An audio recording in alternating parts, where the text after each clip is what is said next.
क्यों किसी को अपने तन मन की अपेक्षा आकाश में बनते फिरते चेहरों पर इतना मोह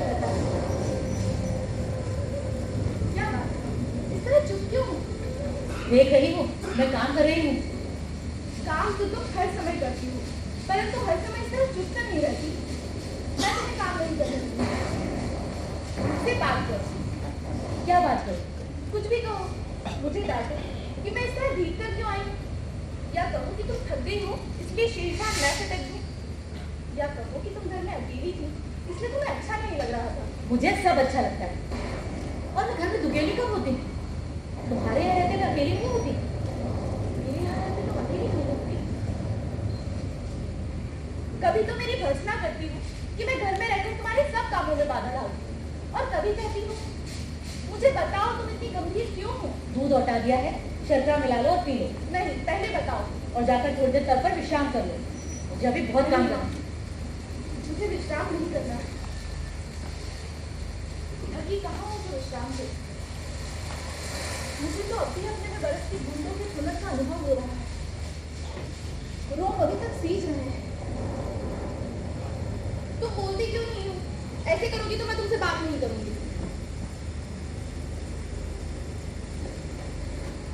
क्या हुआ है माँ? तुम रो क्यों रही हो? कुछ नहीं है। कभी बैठे बैठे मन उदास हो जाता है। बैठे बैठे मन उदास हो जाता है, परंतु बैठे बैठे रोया तो नहीं जाता। तुम्हें मेरी सौगंध है जो मुझे नहीं बताओ।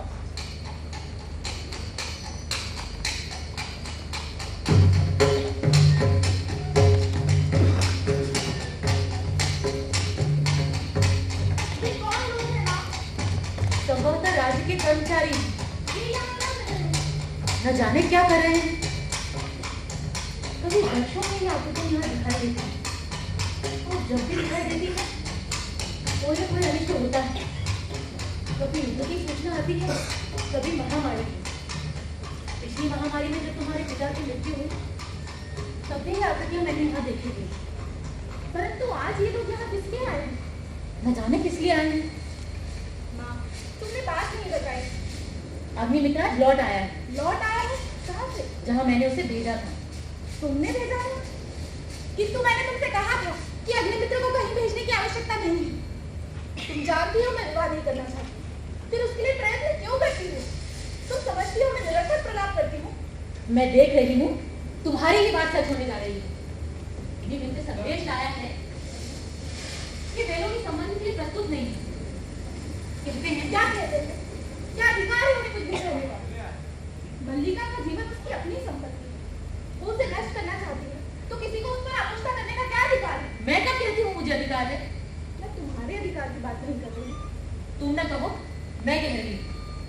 आज तुम्हारा जीवन तुम्हारी संपत्ति है, मेरा तुम पर कोई अधिकार नहीं। ऐसा क्यों कहती है? तुम मुझे समझने का प्रयत्न क्यों नहीं करती? मैं जानती हूँ आज तुम पर अपना अधिकार भी नहीं, परंतु इतना बड़ा अपराध मुझसे नहीं सहा जा सकता। मैं जानती हूँ माँ, अपवाद होता है। तुम्हारे दुख की बात भी जानती हूँ, फिर भी मुझे अपराध का अनुभव नहीं होता। मैंने भावना में भावना का वर्ण किया है। मेरे लिए वो संबंध और सब संबंधों से बड़ा है। मैं वास्तव में अपनी भावना से प्रेम करती हूँ, जो पवित्र है, कोमल है, अनश्वर है। और मुझे ऐसी भावना से वितृष्णा होती है। पवित्र, कोमल और अनश्वर। माँ, तुम मुझ पर विश्वास क्यों नहीं करती? तुम जिसे भावना कहती हो वो केवल छलना और आत्म प्रवंचना है। भावना में भावना का वर्ण किया है। मैं पूछती हूँ भावना में भावना का वर्ण क्या होता है? उससे जीवन की आवश्यकता किस तरह पूरी होती है? भावना में भावना का वर्ण जीवन की स्थूल आवश्यकता है तो सब कुछ नहीं होती। उनके अतिरिक्त भी तो बहुत कुछ है। होगा, मैं नहीं जानती। सच तो ये है माँ कि ग्राम के अन्य व्यक्तियों की तरह तुम भी उन्हें संदेह और वितृष्णा की दृष्टि से देखती हो। ग्राम के अन्य लोग उसे उतना नहीं जानते जितना मैं जानती हूँ। मैं उससे घृणा करती हूँ। माँ, अन्य लोगों को उससे क्या प्रयोजन है, परंतु मुझे है। उसके प्रभाव से मेरा घर नष्ट हो रहा है।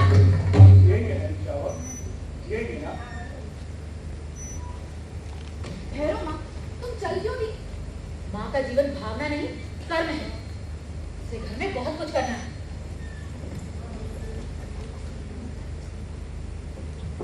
एक बाढ़ से आहत होकर हम प्राण नहीं देंगे।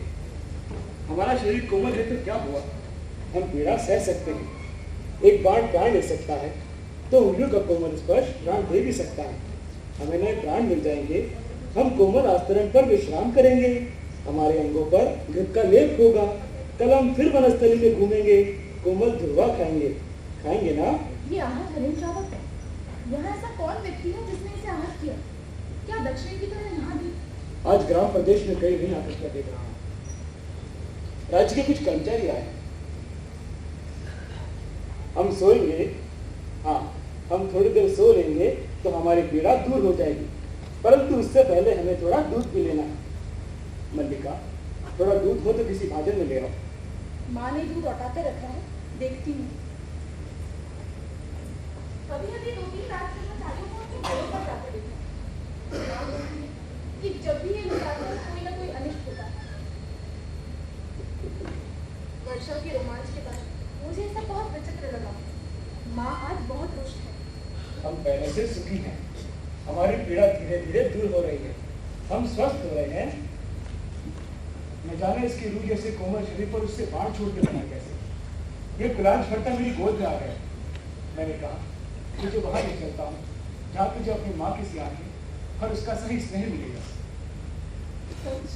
माँ आज बहुत रुष्ट है। माँ को अनुमान हो गया होगा कि वर्षा में मैं तुम्हारे साथ थी, नहीं तो इस तरह भीग कर ना आती। माँ को अपवाद की बहुत चिंता रहती। दूध मुझे दे दो और इसे अपनी बाहों में ले लो।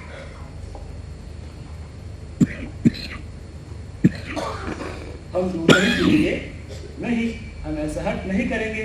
हम दूध अवश्य पिएंगे, ऐसे ऐसे। दूध पिलाकर इसके मांस को और कोमल कर लेना चाहते हैं। जहाँ तक मैं जानता हूँ हम लोग परिचित नहीं हैं। तुम्हारा एक अपरिचित घर में आने का साहस कैसे हुआ? कैसी आकस्मिक बात है कि ऐसा ही प्रश्न मैं तुमसे पूछना चाहता था। हमारा कभी का परिचय नहीं, फिर भी मेरे बाण से आज इस हरिण को उठा ले आने में तुम्हें संकोच नहीं हुआ? ये तो कहो कि द्वार तक रक्त बिंदुओं के चिन्ह बने हैं, अन्यथा इन बादलों से घिरे हुए दिन में मैं तुम्हारा अनुसरण कर पाता। देख रहा हूँ तुम इस प्रदेश के निवासी नहीं हो। मैं तुम्हारी दृष्टि की प्रशंसा करता हूँ। मेरी वेशभूषा इस बात का परिचय देती है कि मैं इस प्रदेश का निवासी नहीं। मैं तुम्हारी वेशभूषा को देखकर नहीं गया। तो क्या मेरी ललाट की रेखाओं को देखकर जान पड़ता है चोरी के अतिरिक्त सामुद्रिक का भी अभ्यास करते हैं? तुम्हें ऐसा लांछन लगा के लज्जा नहीं आती? क्षमा चाहता हूँ देवी, परंतु यह हरिण शावक जिसे बाहों में लिए है, ये मेरे बाण से आहत हुआ है, इसलिए यह मेरी संपत्ति है।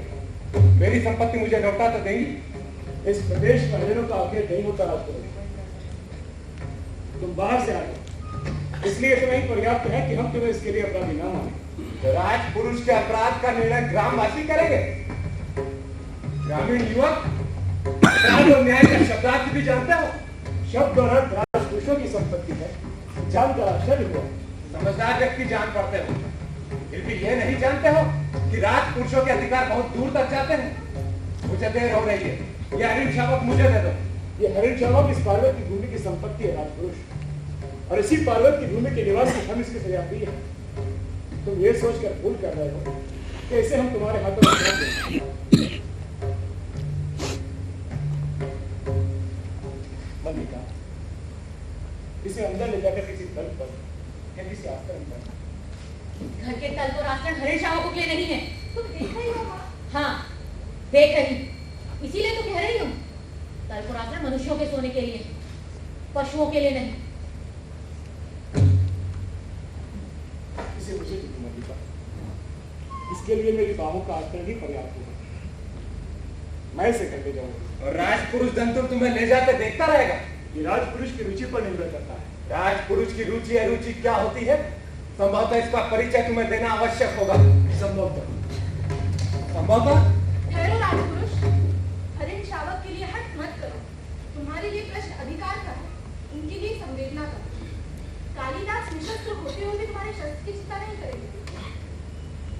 कालिदास, तुम्हारा अर्थ है कि मैं जिनसे हरिण शावक के लिए तर्क कर रहा था वे कवि कालिदास है? हाँ हाँ, परंतु तुम कैसे जानते हो कि कालिदास कवि है? कैसे जानता हूँ? उज्जैनी की राज्यसभा का प्रत्येक व्यक्ति ऋतु संहार के लेखक कवि कालिदास को जानता है। उज्जैनी की राज्यसभा का प्रत्येक व्यक्ति उन्हें जानता है। सम्राट ने स्वयं ऋतु संहार पढ़ा और उसकी प्रशंसा की है, इसलिए उज्जैनी का राज्य उन्हें राजकवि का आसन और उन्हें राजकवि का आसन और बहुत कुछ देना चाहता है उन्हें। राज्य उन्हें सम्मान देना चाहता है, राजकवि का आसन। मुझे खेद है, मैंने उनके साथ अशिष्टता का व्यवहार किया। मुझे जाकर उनसे क्षमा मांगनी चाहिए।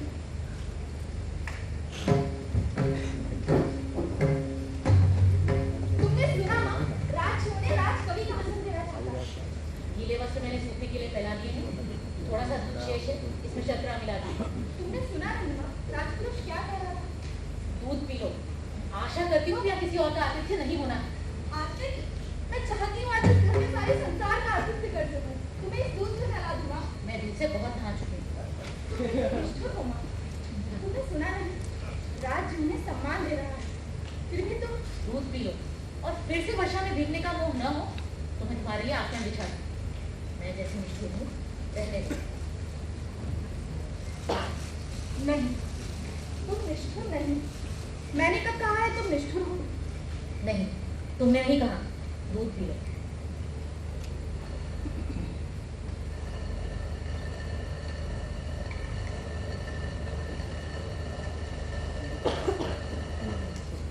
माँ, तुम सोच सकती हो आज मैं कितनी प्रसन्न हूँ। मेरे पास कुछ भी सोचने की शक्ति नहीं है। अब उठ जाने दो, मुझे बहुत काम करना है। नहीं माँ, उठो नहीं, इसी तरह बैठे रहो। माँ, राज्य उन्हें सम्मान दे रहा है, उन्हें राजकवि का आसन प्राप्त होगा। उस व्यक्ति को जिसे उसके निकट के लोगों ने आज तक समझने का प्रयत्न नहीं किया, जिसे घर में और घर से बाहर केवल लांछना और प्रताड़ना ही मिली। अब तो तुम विश्वास करती हो ना माँ कि मेरी भावना निराधार नहीं है। मैं कह चुकी हूँ कि मेरी सोचने समझने की शक्ति जड़ हो चुकी है। क्यों माँ, क्यों? क्यों तुम्हें इतना पूर्वग्रह है? क्यों तुम उनके संबंध में उदारता पूर्वक नहीं सोच सकती? मेरी वो अवस्था बीत चुकी है जब यथार्थ से आंखें मूंद कर जिया जाता है। और तुम्हारी यथार्थ दृष्टि केवल दोष ही दोष देखती है। जहाँ दोष है वहाँ अवश्य वो दोष देखती है। उनमें तुम्हें क्या दोष दिखाई देता है माँ? वो व्यक्ति आत्मसीमित है। संसार में अपने सिवा उसे किसी और से मोह नहीं है। इसलिए कि वे मातुल की गोया ना होकर बादलों में खोए रहते हैं। मुझे मातुल से और उसकी गौओं से प्रयोजन नहीं है। मैं केवल अपने घर को देखकर कहती हूँ। बैठ जाओ माँ, मैं तुम्हारी बात समझना चाहती हूँ। मैं भी चाहती हूँ कि आज तुम समझ ही लो।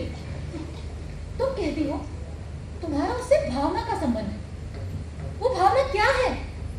मैं उसे कोई नाम नहीं देती, परंतु लोग उसे नाम देते हैं। यदि वास्तव में उसका तुमसे भावना का संबंध है तो वो क्यों तुमसे विवाह नहीं करना चाहता? तुम उनके प्रति सदा अनुदार रही हो माँ। तुम जानती हो उनका जीवन परिस्थितियों की कैसी विडंबना में बीता। मातुल के घर में भी उनकी क्या दशा रही। उस साधनहीन और अभावग्रस्त जीवन में विवाह की कल्पना ही कैसे की जा सकती थी। और अब जबकि उसका जीवन साधनहीन और अभावग्रस्त नहीं रहेगा, किसी संबंध से बचने के लिए अभाव जितना बड़ा कारण होता है, अभाव की पूर्ति उससे बड़ा कारण बन जाती है। ये तुम्हारी नहीं, दिलों की भाषा है। मैं ऐसे व्यक्ति को अच्छी तरह समझती हूँ। तुम्हारे साथ उसका इतना ही संबंध है कि तुम एक उपादान हो, जिसके आश्रय से वो अपने से प्रेम कर सकता है, अपने पे गर्व कर सकता है। परंतु तुम क्या सजीव व्यक्ति नहीं हो? तुम्हारे प्रति उसका या तुम्हारा कोई कर्तव्य नहीं है? कल तुम्हारी माँ का शरीर नहीं रहेगा और घर में 2 समय की भोजन की व्यवस्था भी नहीं होगी। तो जो प्रश्न तुम्हारे सामने उपस्थित होगा उसका तुम क्या उत्तर दोगी? तुम्हारी भावना उस प्रश्न का समाधान कर देगी। फिर कह दो ये मेरी नहीं विलोम की भाषा है। माँ, आज तक का जीवन किसी तरह बीता ही, आगे का भी बीत जाएगा। आज जब उनका जीवन एक नई दिशा ग्रहण करने जा रहा है, मैं उनके सामने अपने स्वार्थ की घोषणा नहीं करना चाहती। अंबिका, अंबिका, घर में हो कि नहीं? ओहो, घर में ही हो।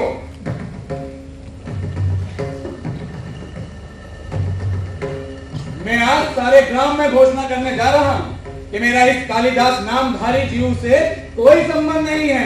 क्या हुआ है आर्य हाथी? अरे मैंने इसे पाला, पोसा, बड़ा किया। क्या इसी दिन कहिए कि ये इस तरह कुलद्रोही बने? परंतु उन्हें तो सुना है राज्य की ओर से सम्मानित किया जा रहा है।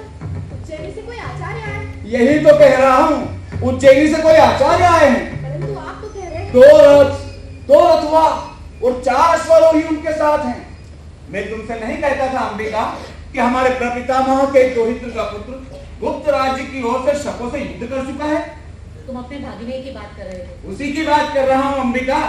तुम समझो कि एक तरह से राज्य की ओर से हमारे वंश का सम्मान किया जा रहा है और वे वंशावतंस कहते हैं मुझे सम्मान नहीं चाहिए, मैं राजकीय मुद्राओं से प्रेरित होने के लिए नहीं हूँ। वे राजकीय सम्मान स्वीकार नहीं करना चाहते। अरे मेरी समझ में नहीं आता कि इसमें क्रय विक्रय की क्या बात है।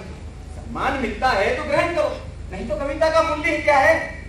सम्मान का कुछ, कविता का कुछ मूल्य है आर्य मातु, तभी तो सम्मान का भी मूल्य है। मैं समझती हूँ उनके हृदय में सम्मान कहाँ चुकता है। मैं तुम्हें विश्वास दिलाती हूँ मातुल कि वो उज्जैन अवश्य जाएगा। हाँ हाँ अवश्य जाएगा। वे लोग इसके अनुचर हैं जो अभी स्तुति करके इसे ले जाएंगे। सम्मान प्राप्त होने पर सम्मान के प्रति प्रकट की गई उदासीनता व्यक्ति के महत्व को बढ़ा देती है। तुम्हें तो प्रसन्न होना चाहिए कि तुम्हारा भागिने लोक नीति में भी निष्णात है। ये लोक नीति है तो मैं कहूंगा लोक नीति और मूर्ख नीति दोनों का एक ही अर्थ है। अरे जो व्यक्ति कुछ देता है, धन हो या सम्मान हो, वो अपना मन बदल भी तो सकता है और मन बदल गया तो बदल गया। तुम सोचो कि सम्राट रुष्ट भी तो हो सकते हैं कि एक साधारण कवि ने उनका सम्मान स्वीकार नहीं किया। मातुल, आप अभी तक यहाँ हैं और आचार्य आपकी प्रतीक्षा कर रहे हैं। और तुम यहाँ क्या कर रहे हो?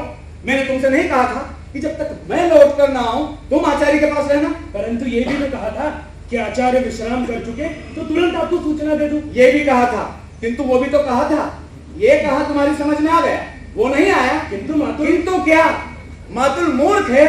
बताओ, तुम मुझे मूर्ख समझते हो? नहीं मातुल, मैं मूर्ख नहीं तो निश्चय ही तुम मूर्ख हो।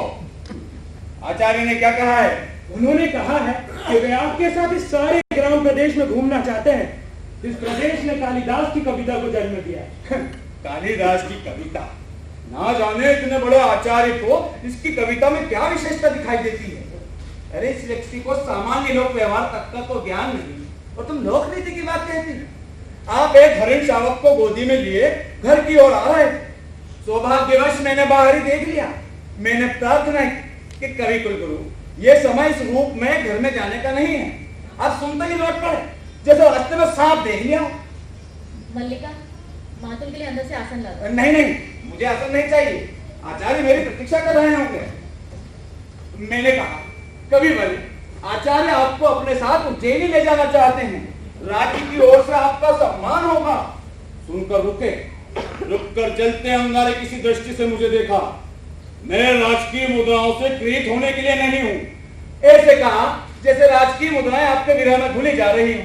अब मेरे लिए तो धर्म संकट खड़ा हो गया कि अनुनय करता हुआ आपके पीछे पीछे जाऊं या अभ्यागतों को देखूं। अभी संक्षेप से आचार्य के पास बैठने को कहकर आया था और ये धूरीहीन चक्री की तरह मेरे पीछे पीछे चला आया। परंतु मातुल, वो तो समाचार देने आया था। और समाचार देने के लिए मैं तुमसे धन्यवाद कहता हूँ। बहुत अच्छा किया। अभ्यागत वहां बैठे हैं और आप समाचार देने यहाँ चले आए। अब इतना कीजिए कि वे कविकुल शिरोमणि जहां भी हों उन्हें ढूंढकर ले आइए। मेरा कर्तव्य तो कहता है कि जैसे भी हो उसे आचार्य के सामने प्रस्तुत करूं और मेरा मन कहता है उसे जहां देखूं वहीं चोटी से पकड़कर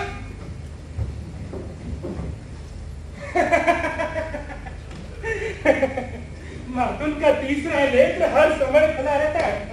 किंतु कालिदास इस समय है कहाँ? कालिदास इस समय जगदम्बा के मंदिर में है। आपने उन्हें देखा है? देखा है। परंतु आपने मातुल से नहीं कहा। मैं नहीं चाहता था कि मातुल इस समय वहां जाए। क्यों? क्या आप भी नहीं चाहते कि कालिदास? मैं चाहता हूँ कि कालिदास उज्जैन अवश्य जाए। इसलिए मैंने मातुल का इस समय उनके पास जाना उचित नहीं समझा। मातुल को अपने मुंह के शब्द सुनने में ऐसा रस प्राप्त होता है कि वे बोलते ही जाते हैं, परिस्थिति को समझना ही नहीं चाहते।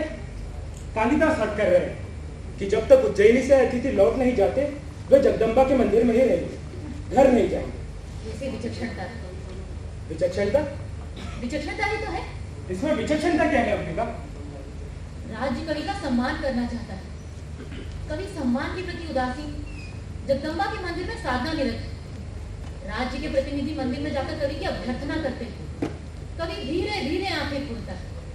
इतना बड़ा नाटक करना विचक्षणता नहीं है। कालिदास नाटक नहीं कर रहे अंबिका, मुझे विश्वास है उन्हें राजकीय सम्मान का मोह नहीं है। वे सचमुच इस पर्वत भूमि को छोड़कर कहीं नहीं जाना चाहते। नहीं चाहता। मातुल का या किसी का भी आग्रह उनका हट नहीं छुड़ा सकता। केवल एक व्यक्ति जिसके अनुरोध से संभव है वे यह हट छोड़ दे। हमारे घर में किसी को उसकी हट छोड़ने या न छोड़ने से कोई प्रयोजन नहीं है। कालिदास अपनी भावुकता में भूल रहे हैं कि इस अवसर का तिरस्कार करके वे बहुत कुछ खो बैठेंगे। योग्यता एक चौथाई व्यक्तित्व का निर्माण करती, शेष पूर्ति प्रतिष्ठा द्वारा होती।